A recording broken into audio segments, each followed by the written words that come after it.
Bakit nga ba NMAX? So ngayon, practicein uli natin tong si Nene, ang pinangalan ko kay NMAX. Sobrang tuwa ako talaga nung nabili ko itong motor na to. At pinili ko talaga yung Yamaha NMAX. Standard version to, na version 3. Oo, yung pinaka-basic na variant, pero sobrang saya ko rito kasi ito yung perfect na first motorcycle para sa akin. Una sa lahat, first time ko talaga matuto mag-motorcycle. Wala pa akong experience dati kaya hindi ko gusto yung sobrang lakas o komplikado na agad.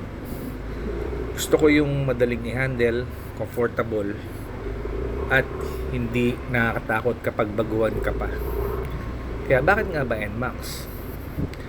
Yung NMAX kasi, kahit malaki siya para sa scooter, magaan pa rin ang timbang niya at mababa ang upuan. Kaya madali akong makapag-balance at makapag-practice. Pero ang pinaka-importante sa akin talaga ay yung mga safety features nito. Kasi nga, baguhan lang ako or newbie. Bilang isang newbie, priority ko yung may magandang preno at proteksyon kapag biglang nagpreno. Kaya pinili ko yung standard version na may ABS or yung anti-lock braking system. Alam nyo ba kapag nagpreno ka ng malakas sa basa o madulas na kalsada, hindi madaling madulas ang gulong dahil nire-regulate ng ABS yung preno.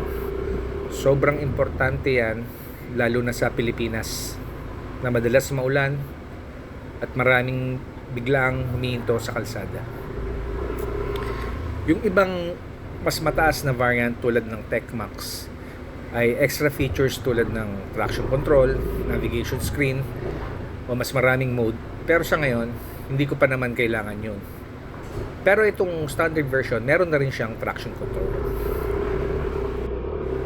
Saka yung presyo ni TechMax masyadong hindi friendly sa bulsa. Kaya nag-standard version ako. Konti lang naman ang difference, yung sa shifter lang naman ng tsaka yung turbo. And the rest, yung mga safety features, parehas na rin. So sa madaling salita, para sa first time rider na tulad ko, safety first talaga. Kaya NMAX standard version 3 talaga ang napili ko. Dual ABS na siya. Tapos disc brake harap at likod. Tsaka meron din siyang traction control. And meron din siyang idling stop system. So, fully loaded siya sa features. At yung suspension niya sa likod, naka-sub tank na.